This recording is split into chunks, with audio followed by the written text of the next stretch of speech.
Okay. Hello everyone, welcome to Yoga for Each One Awareness Week. This is our 21st week. It's been 20 weeks that we've been talking about our body and mind and how we can boost our immunity and promote health. So we have Miss Vanessa Hall with us today. So she is a friend of mine and I know her for almost 2 years, and we talk pretty much about everything. I'm delighted to kind of welcome you, Miss Vanessa, and I'm happy that you are here to educate us. And maybe I will talk a little bit about her. She's an author, an ordained minister, and a business owner. And more than that, she's a friend of mine. I love her. And this is her, phone number and address if anyone wants to kind of reach out to her for any counseling or any questions if you guys have. She has done her master's in management degree in human resource and bachelor's in business and communications. And she is a Texan girl,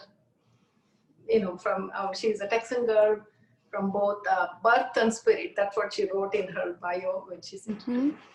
So she has been serving in ministry for 20 years, and she's conducting counseling and life coaching for 10 years. And she has many ministerial experience, such as youth ministry, prison, women, and she has done community service, and she has done a Bible study, and she's involved in church. And her Bible teachings was broadcasted in radio in 2009, and it was aired for almost 7 states, and till on 2014. And since then, she's been a director of South Texas Women Ministry. And then she has written a book called Emotions, and I read it, and I would kind of encourage everyone to read it, because emotions are one thing that I was fascinated about and I wanted to know more about. And then, and she's the owner of a business. People can do only one thing. Either they're studying or working or doing one thing, but here we have Miss Vanessa. Since she knows how to, handle her emotions and guide them, so she's, kind of helping others also by opening up a Shapes Fitness Center in Spring, and she's helping hundreds of women, and that's where I teach yoga also. So I welcome Miss Vanessa again. Please welcome and educate us about what emotions are and what are things that we can take home, and how do we handle emotions. And before we start, I just want to kind of tell this one. So this is a disclaimer. Those who are attending, please be mindful. If you guys have any medical issues, please seek advice, and before you practice any of these techniques. And please allow your body. We will be doing yoga for tense and salutations in between, in the middle. Please allow your body to guide you and set its own goals. And me and Miss Vanessa will not be responsible for any injuries or damages that may happen during and after these sessions. Pictures will be taken during these sessions. It may appear online. I will be posting it. By attending this class, you agree to the rules listed above. So please be mindful. This will be, I will share this thing, and Miss Vanessa kind of can go ahead. Okay. Yeah, Miss Vanessa, yes. Can everyone see this one? Can everyone see emotional health? Yes, ma'am. Yes, we can see. Okay, perfect, perfect. Miss Vanessa, it's all yours. You can go ahead and tell us how we can control emotions rather than controlled by emotions. All right. Well, happy Sunday, everyone. Happy Sunday. Thank you for a great introduction. And I just want to underscore something that Latha said. It is a delight, and it is very stimulating to have a friend like Latha. She and I really do a lot of discussion about what I consider deep things in life, because we are both on a journey in our own individual lives to becoming a better version of who we are today. It is so wonderful to meet people on your life journey who have similar thoughts and ideas regarding health and life. And so I really appreciate my friendship with Latha, and I look forward to years to come where we continue to grow and help strengthen one another like an iron sharpens another iron. Well, emotional health. I wanted to unpack this subject with you today, and I want to ask a question. Is this an interactive video, Latha? Can they respond to me, or is it just a Yes, one-way? yes. They can. We can ask people. Please. If you can open your videos and you can interact if you guys have any questions, and also you can answer Miss Vanessa. This can be an interactive session. So Okay. yes, you can ask questions and they can answer. They will. Okay. All right. Well, I want to get started by talking about my upbringing, because my upbringing has a lot of bearing on where I sit today and my thoughts today. As Latha said, I grew up with 10 siblings, and one thing about growing up in a family with that many people around you is you become an expert on how to spot favoritism quite easily. If my parents gave one of my siblings a gift and I didn't receive the same gift of equal or better value, then it caused me to believe that my parents showed favoritism and they liked my siblings more than they liked me. And this is an important factor in a family that's big as mine, because when I contracted cancer, I learned favoritism of another kind. I learned how much more I valued my body and much more than I did my emotions and my mind. I learned during my cancer journey that there was an author inside of me, and I did not know that an author resided inside me until I found myself in this crucible. And fortunately for me, the God of the universe visited me in my home and really gave me an assignment of writing this book. And he gave it to me at a time where, frankly, I could barely walk, could barely talk, and I really couldn't think well. I wanted to be free of cancer so badly that I complied with all of the doctor's instructions, because I frankly knew that if I were to get rid of this disease, to do exactly what they asked me to do. But I noticed that during this difficult time in my life, as I think about it, I was very disciplined to follow the doctor's instructions. However, I struggled caring for my mind and my emotions. And consequently, I survived cancer. But what I couldn't survive were the tumultuous emotional upheaval that I created for myself and my mind, because during that time, I frankly abandoned my emotional health. Why did I do that? Why did I place so much value on my body and little value on my emotions and my mind? Well, in looking back on it, here are a few reasons. I believe I thought I was too sick. I thought I was helpless. I thought I was a victim to keep my mind and my emotions in a peaceful environment. I was overwhelmed with emotions. On any given day, girls, I would be depressed, lonely, sad, angry. I would have fear, regret, and oftentimes I would feel guilty about feeling those ways. For example, I remember during my cancer journey, I was diligent in taking care of my oral hygiene and making sure that I took a bath every day and I showered every day. I understood the value of having my body feel good because of everything that it was going through. I understood the value of my medical treatment plan and I followed it to a T. But when I think about that journey, I didn't do a whole lot to care for my mind and my emotions. And frankly, there weren't a lot of people who understood how to help me have healthy mindset and healthy emotions during that time. And so the journey began. So today I want to attack this oxymoronic issue called emotional health. Now I chose to label it emotional health as an oxymoron because why?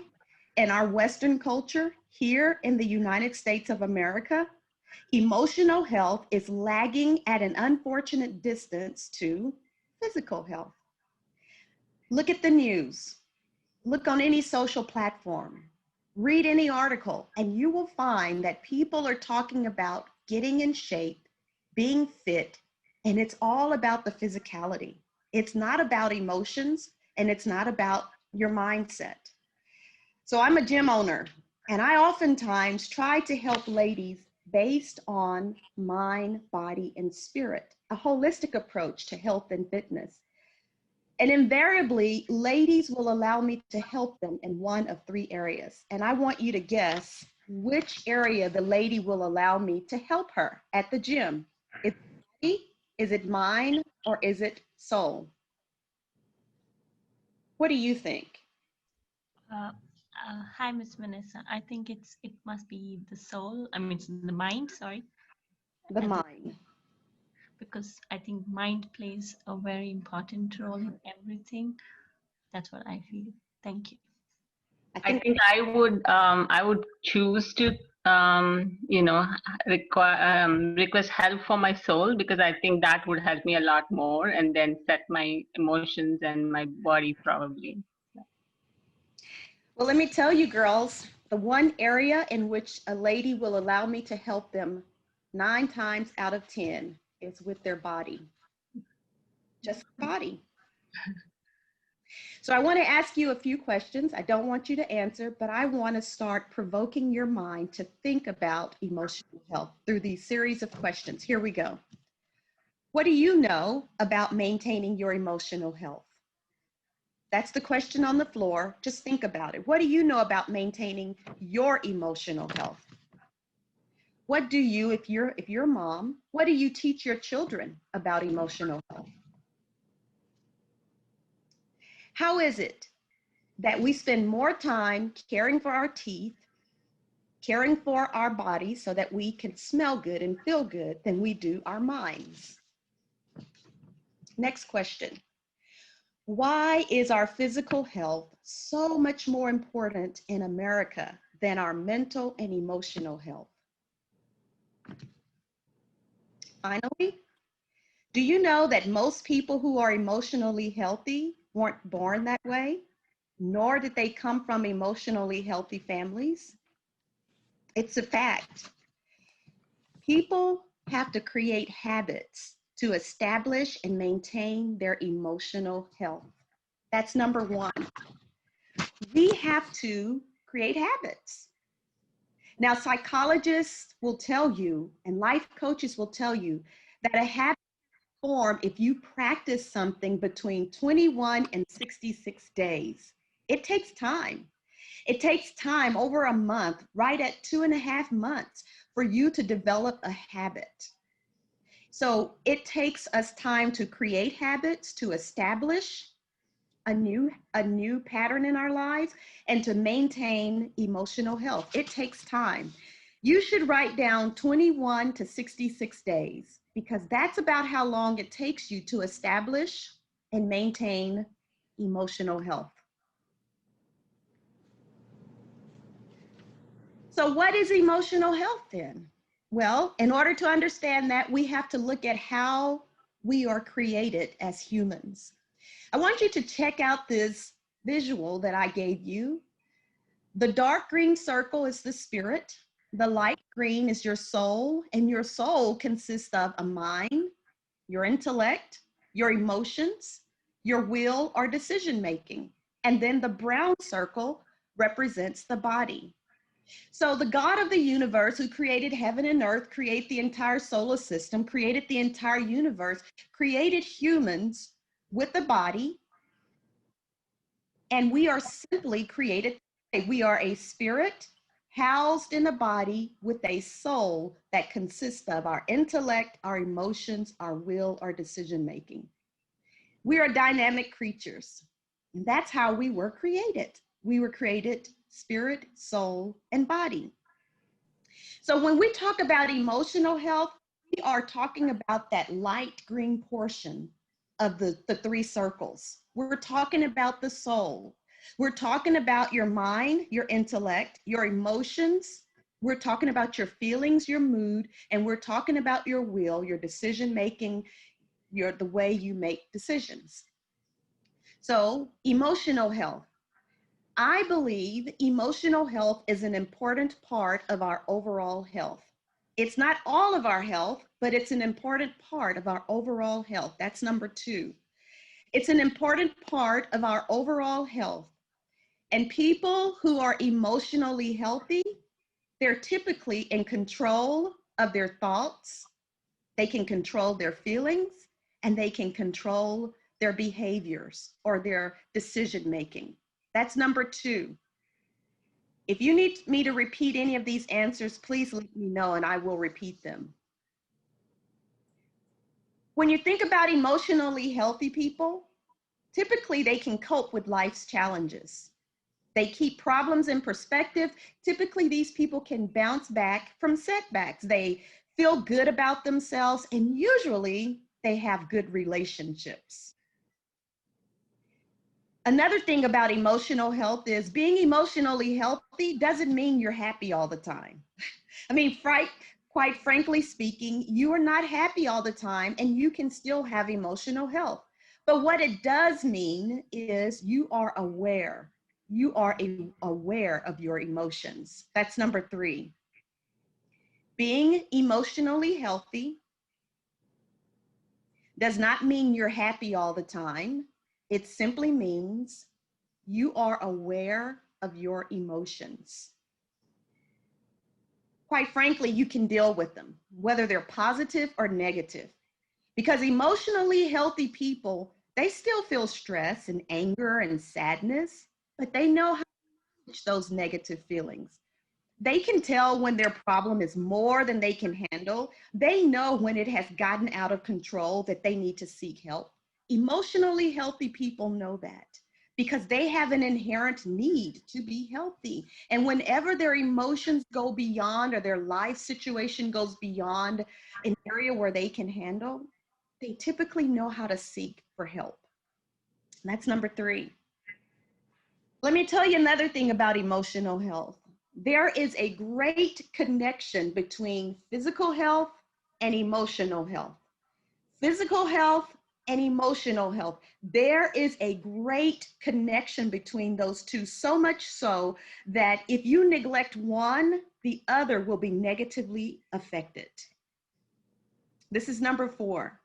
The connection, that's your first answer, connection between our physical health and our mind and emotions is so important that if you neglect one, the other will be negatively affected.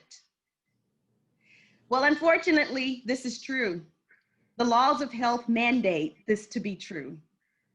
See, if you don't care for your body, you'll notice poor physical health will negatively affect your mind and your emotions. If you don't care for your mind and your emotions, you'll notice that it will affect your physical health. They are independent, but yet they are interconnected. It's like being married. You're independent, but yet you are interconnected. You can't be married if you remain independent and if you don't care for one another. And if one leave, if you don't have one, then you're no longer married, right? And that's how emotions and the body work. They are independent and they must care for each other. That's number 4. Am I going too fast for anyone? Do I need to slow down? Is this a good pace for everyone? Yes, this is perfect for me. I'm sure for everyone also.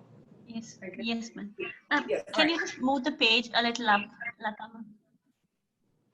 Huh? Am I controlling the page, or are you controlling it, Lata? Am I? Oh, you want me to move? Can you scroll? Yes, scroll it. Yeah, scroll a little up. Yeah, she's Okay. at. Because I'm on number 5. Scroll it Yeah. up Okay. just a little bit more. Okay, awesome. Right there. All right, so let's talk about this connection between physical and emotional health. One of the most effective ways to get physically healthy is to do what? Exercise. Exercise. Exercise. Let's talk about exercising. Number 5, exercising promotes chemicals in your brain that improve your mood, which is your emotions, and it makes you more relaxed. Talking about stress. Exercising. Exercising is one of the best assets we have for physical health because it helps to improve your mood or your emotions, and it makes you more relaxed. So think about it. The body is in brown. Your emotions is in light green. But when you exercise the brown, the body, well, guess what happens? It positively affects the light green, your emotions, your mind. It shows that you're making good decisions. Specifically, the brain releases what they call feel-good chemicals. These feel-good chemicals are called endorphins, and they run throughout the body. And these endorphins aren't given to us by God just so that we can feel good, but the body needs endorphins for energy. The body needs endorphins to think. The body needs endorphins, frankly, to feel capable of being productive. We need those feel-good emotions. And the irony is we don't have a supply of them at a high level if we're sedentary, if we're depressed, if we're lethargic, if we're not using our minds and our bodies. We don't have a fresh supply of it to help us on a daily basis. So exercise is a great way to replenish the chemicals called endorphins, not only so that you can feel good and think good, but so that you can be productive. Exercise also reduces anxiety. And let me tell you about anxiety. Anxiety is a symptom that's linked to a root issue. But exercising can help the symptom of that root issue called anxiety. It can help with depression, which is another symptom. And it can also enhance. I am a living witness that exercising does all of these things for you because it does it for me. In fact, it boosts your energy and it helps with brain power. Exercising does all of this for you. And these are answers found in number 5. Look at the powerhouse that we get from exercising. Just one simple aspect to physical health. Exercising can connect us to a stronger, healthier emotional state. Psychologists will tell you that if you don't exercise, if you don't practice good physical health, over time as you age, your body will become weaker and sicker, and it sets up for diseases and sickness. So exercising is like medicine to your body. Physical health and emotional health, that's what I'm talking about now. When you put those two together, it helps in some medical benefits. It helps to lower blood pressure. It helps to reduce heart disease. And it helps you to enjoy a healthier weight. When you put physical health, such as exercising, with emotional health, meaning you have the ability to make good decisions about your body, you are using your mind in a healthy way, you are using your emotions in a healthy, positive way. When you put those two powerhouses together, it helps with blood pressure, it helps with heart disease, and it helps with you having a healthier body frame. Listen, that is much cheaper than paying a copayment to your doctor and having him prescribe you with a bunch of chemicals that produces so many side effects that the side effects become such a big issue that it totally eclipses the original problem you went to the doctor for in the first place.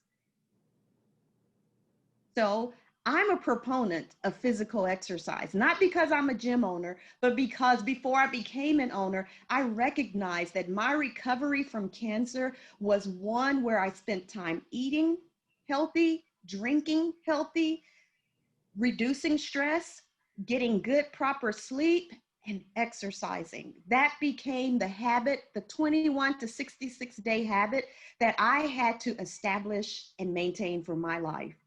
Hence the reason why I became a gym owner, because I recognized that connection with exercising and physical health cannot be extrapolated from a person's emotional health or as a spirit, because they are all interconnected. It's very important. A few years ago, probably 2 years ago, I was diagnosed with an autoimmune deficiency that attacks my autonomic system. And our autonomic system really is one of those systems. It's the nervous system that is unconscious. It regulates, actually, it regulates things like your heart rate, your breathing. It regulates sexual arousal. It regulates your ability to sleep and to wake up. And it's unconscious. You don't have to think about it. It's the way God created the autonomic system. It's a nervous system that allows all these functions to occur without you thinking. And yet the only time you know that you have an autonomic system, if you're not in the medical profession, is when it's not working.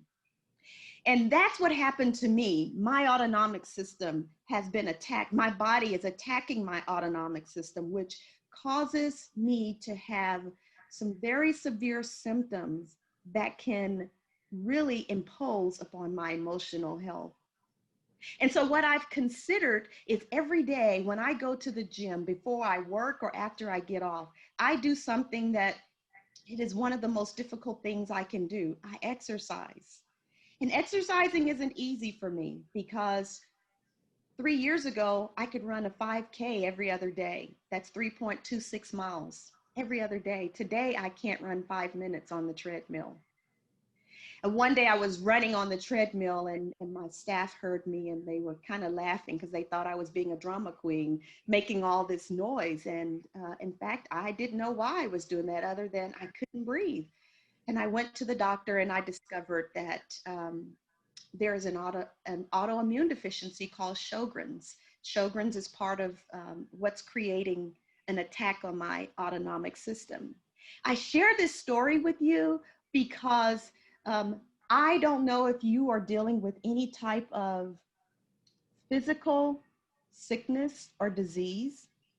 If you are, oftentimes sickness to your body can cause a challenge to your emotional health. And so you must become very educated about that disease or that sickness so that you can find alternatives to living a healthy and functional life. It's very important.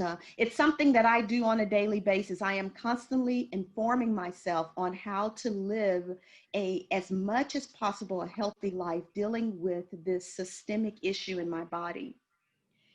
You know, I'm a married woman and I've been married for 24 years.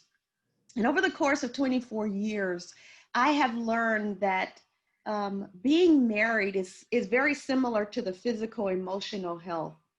When one spouse is doing well and the other one isn't, it can negatively affect the marriage. When both are doing well, the marriage is doing well. But if one is doing well and the other isn't, there's a negative effect. Do you agree with me on that? And so one thing that I've learned over the years is, and I've become educated, is because of this autonomic challenge I have, it affects many things about me. It affects my energy. I'm fatigued. It affects my sexual arousal. It affects a variety of things. We're all women, so we must be able to talk about these things because it's very important. Because I guarantee you, if you had to negotiate your energy between going to a gym and exercising or dealing with a disease or depression, your energy is going to be spent on your depression or your disease. Chances are you're not going to work out because you're not going to find as much value in working out as you will expending your energy on what you consider something that's very valuable, and it is. But I have to challenge you on that thinking, because if you work to continue to be physically healthy, it becomes one of the best assets for your medical challenge, for your emotional challenge, as well as your mental challenge. The one thing that I did learn about having autoimmune deficiency is in my marriage, I've got to be very cognizant because men become stressful when their wives are sick and they have to pick up the slack in caring for the home. And one thing that I know about a man, if you're married, if you give him three things, you have a happy man. If you feed him, if you give him healthy sex, and if you allow him to decompress after a long day of work, you have pretty much a healthy man. Any women want to agree with me on that? It's pretty true, isn't it? Did you know that when you or your husband are engaged in a happy, healthy marriage, including healthy sex, healthy orgasms, do you know that it helps to lower blood pressure? It relieves stress, it increases your immunity, and it addresses depression. And yet it is the one area in our marriage that we don't talk about. We don't like going to counseling over. We don't like talking to our spouses about it. And God forbid, we will never tell our girlfriends that we're having issues in this category. But ladies, this is an area that can truly bring health, not only to yours, but to your husband's life. And it's an asset to you. And I want to say that again, because in America, we don't spend time talking about mental and emotional health. We spend so much time talking about symptoms, and we chase alternatives to fixing our issues. We go into porn, we go into shutting down and isolating and getting quiet and feeling inferior and feeling locked up and stuck, as opposed to dealing with two greatest assets we have at our disposal that cost us nothing but time and energy: exercise and healthy sex. They both address blood pressure, stress, your immunity, and depression. And I have to be very cognizant of that because I deal with an immune issue. And it's a medical fact. You can research it. I want you to consider something. I want you to consider that not everyone is able to have emotional health naturally in the ways in which I'm suggesting. Some people need to seek a doctor. Some people need medications.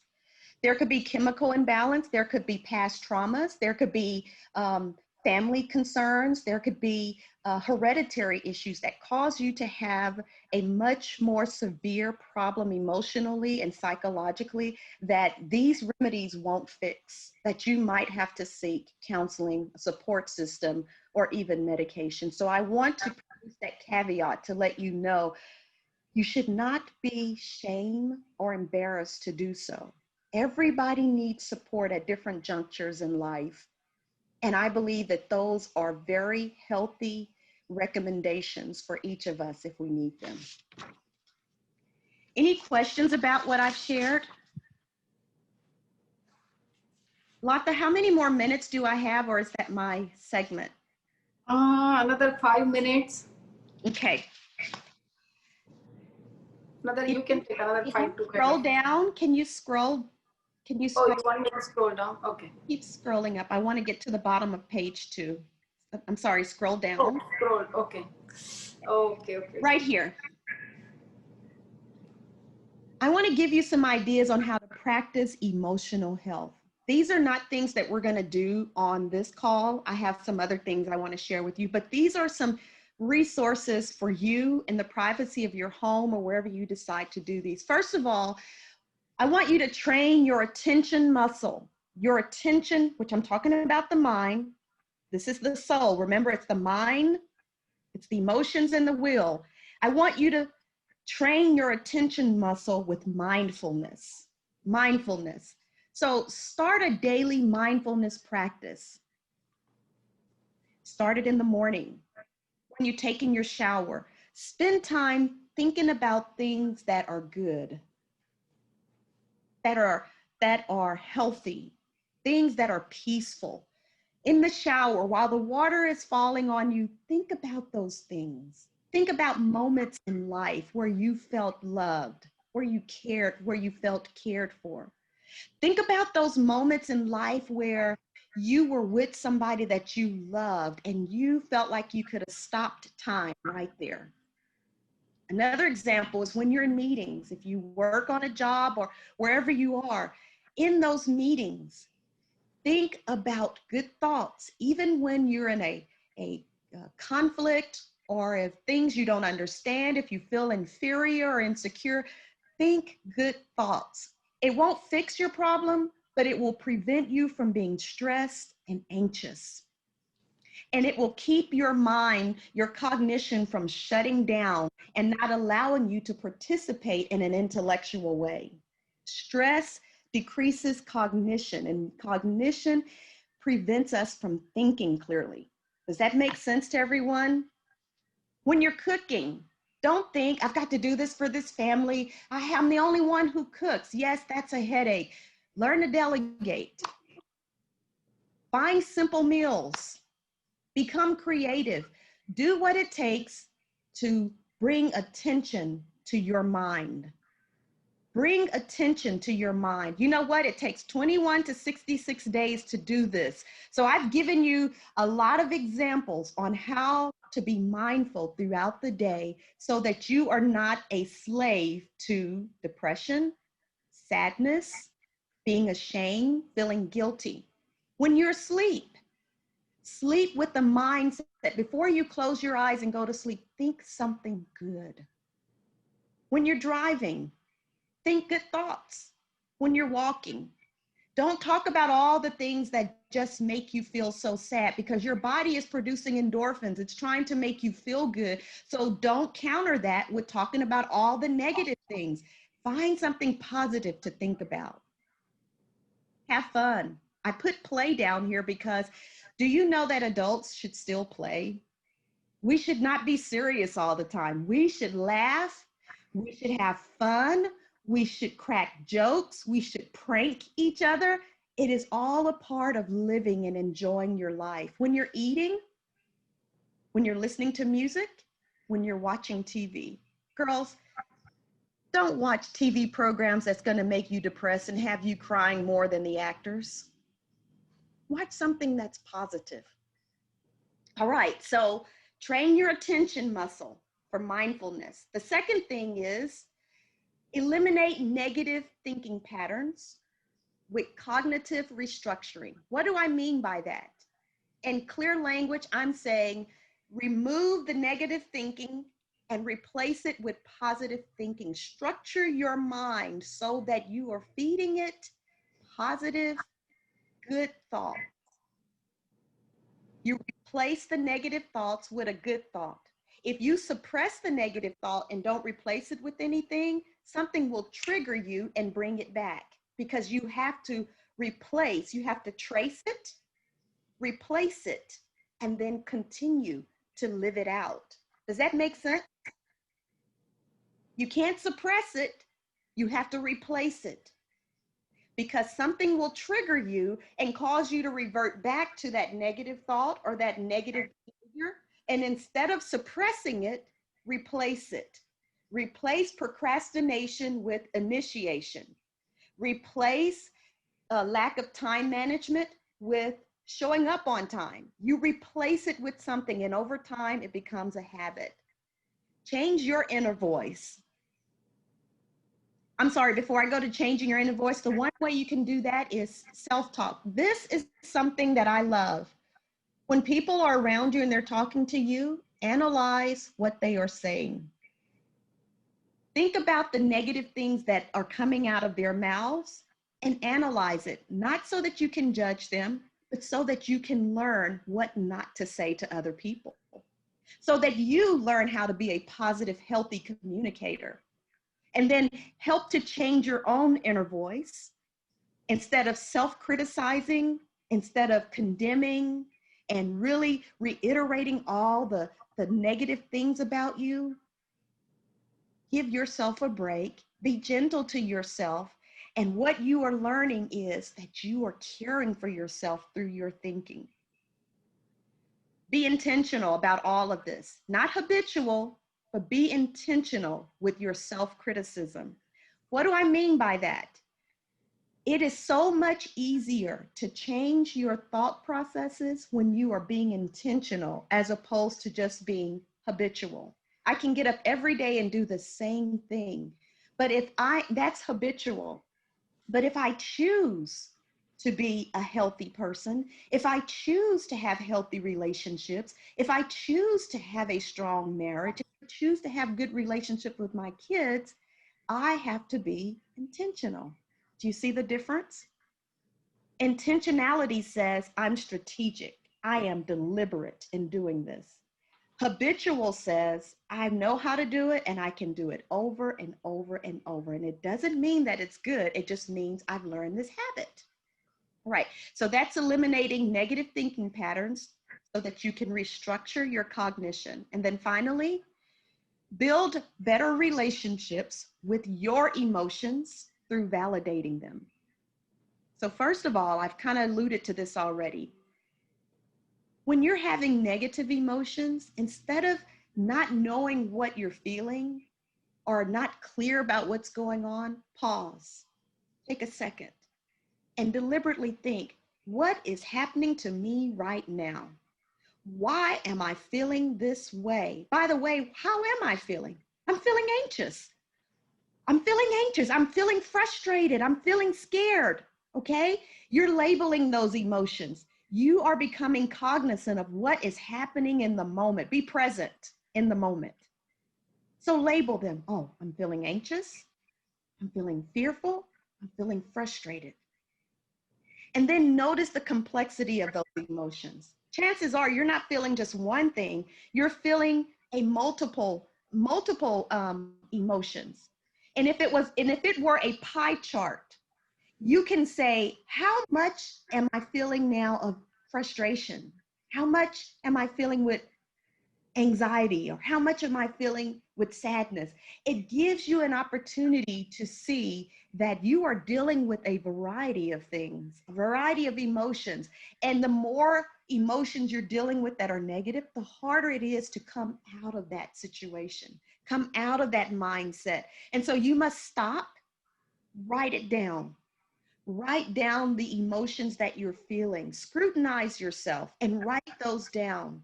Because in doing so, it helps you to understand the patterns of thinking, and it helps you to understand the emotions that you are feeling in a moment. And over time, you can begin to address these emotions. You can begin to put language to these emotions and even find solutions to when these emotions surface, how to address them.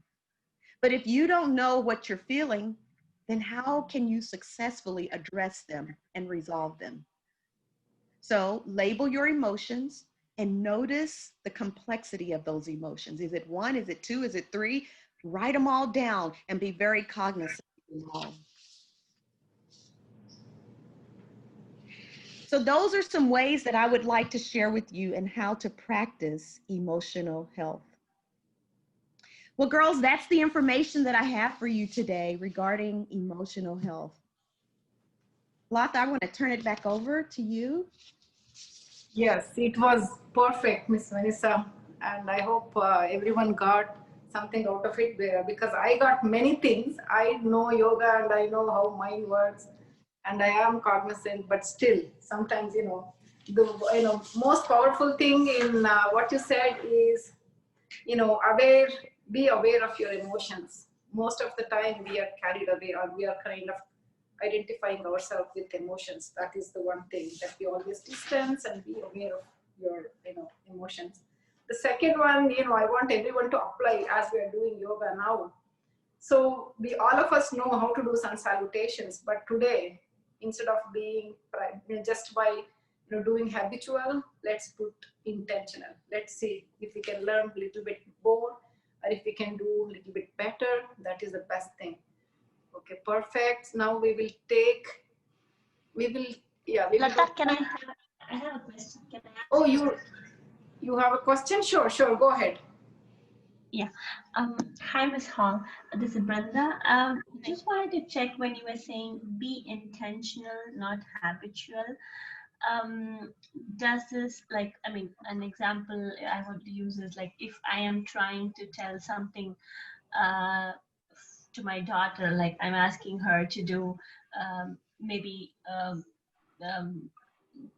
plan your day or make something. Is that being, I mean, is that like, I mean, I keep telling them more than once, like, no, I mean, maybe a couple of times in a week or in a month. So do you think that is being intentional or habitual? How does that, I mean, I'm a little confused after listening from you. Do you think I am asking her to do something? I mean, I'm repeating the same thing more than once or twice in a week. Is that being intentional or is it that being habitual? Well, thank you for the question. Thank you. Intentional and habitual are not mutually exclusive. Mm-hmm.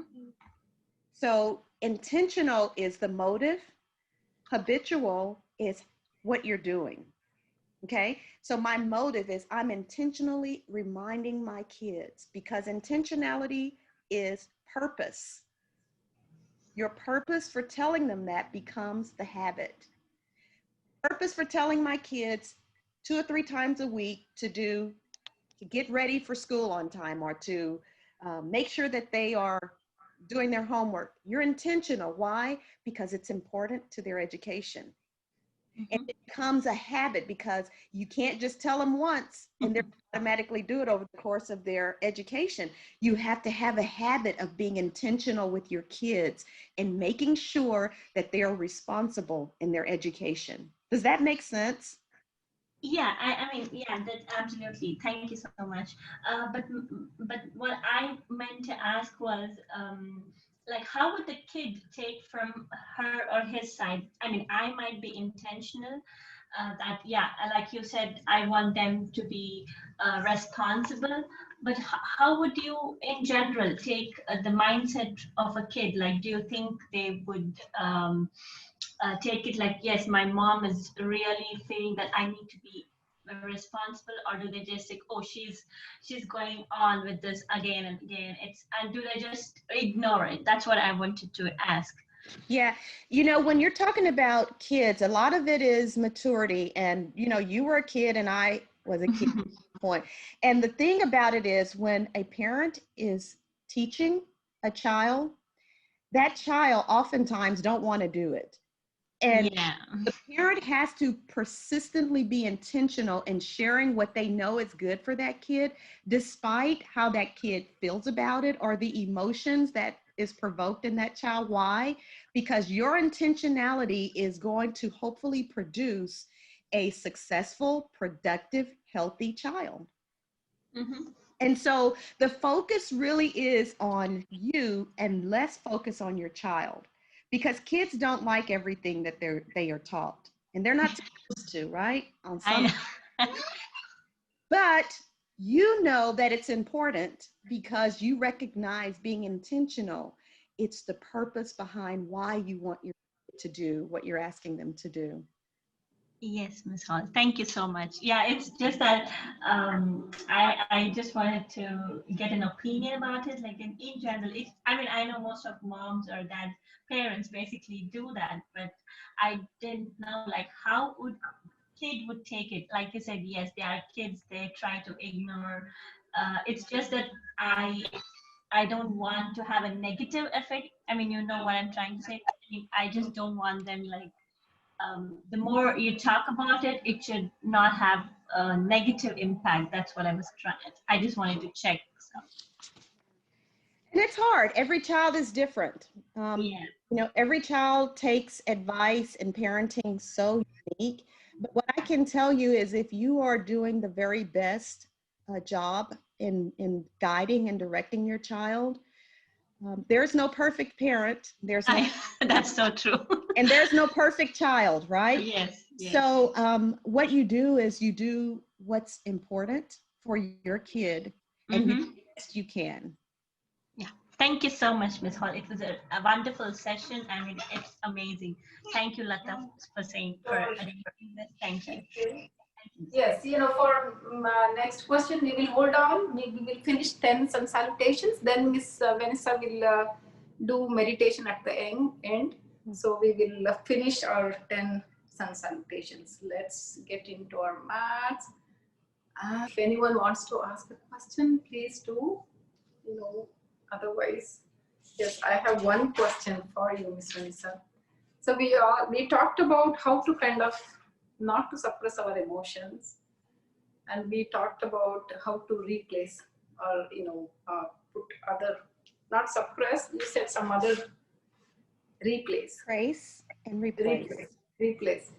So that I like that one. But some people carry burden from maybe 10 years ago, 5 years ago, like you were saying, childhood burdens, like emotional burden. How do you cleanse it? Is there any way that we can cleanse it out? Because now as a yoga therapist, I'm realizing so any disease is because of the mental clutter or mental baggage that they've been carrying. So is there, you want to shed light on that one? Sure, I would. One of the ways to overcome the hurts of your past and to settle the score with things that have offended you and hurt you that you can't change. You can't change it. The way you settle the score is you go back and trace to that very place where the offense and the hurt took place. Up here. Go back there and you trace it. Once you've traced it, identify it. Call it what it is. Call it what it is. And now you're going to empower your future by this very next step. And that is, you are going to replace what you've just traced with something good. Wow. You're replacing it with something good, not so that you can erase the future, the past, because you could never erase it, but you are replacing it so that you can have a hopeful, healthy future. You might have to retrace the abandonment, the hurt, with forgiveness so that your future can be hopeful and prosperous. Does that make sense? Yes, I agree. Trace it and you replace it as opposed to suppressing it. Perfect. I encourage everyone to read this book one, and if you are in my email list, I can kind of mail it to you, or you can kind of ask me, and you can go online and buy it. I sent it pretty much everybody that link on Amazon, and also I like this one, patience, and you have written one proverb here that I would like to tell before I conclude. Better patient person than a warrior. That is really, I'm like, how is that? So it says a patient person is better than a warrior, one with self-control than one who takes the city. That means one who can win oneself is the powerful person than one who can city. That is like a best among all this in this book. I encourage everyone to read, and if you guys have any questions, please do ask. Otherwise, we will conclude. Any questions? Looks like nothing. Everybody is content, and yes, anyone? Vanessa, I have a question. This is Mirta, and I wanted to ask you on dealing with disease and health, physical body health issues. What are your coping mechanisms to achieve emotional health? Well, in addition to the ones that I gave you already on practice emotional health, those are some very good techniques to employ. But Martha, is that your name? Yes, Mirta, yes. One thing that I do, because I'm a woman who deals with physical challenges, I have a disease. The one thing that I do is when I don't feel well, I try to turn on positive music or inspirational things, or I listen to God's word, because I can't fix what my body is going through, but I can help my mind to aid me through that sickness by not sucking into the pain, not sucking into the disease, not sucking into the victim mentality, but simply taking my brain to a healthier place, because I know in doing so, it helps my body. It helps pain. It helps with the joint issues, with the fatigue. And it's almost as if I'm feeding my body this emotional medicine that allows my body to fare better in its disease than if I sat there and just really became a sponge and just let the disease take over. So technique, I listen to music. I listen to inspiration or spiritual thoughts. If I can, I take a walk, a very slow walk with no one, just the quietness. I do what we just did, the meditation. I turn on water. Water is such soothing and healing to the body. And I just sit there and listen to the water until I feel better in my mind. Thank you. Yeah, it's just challenging when you know,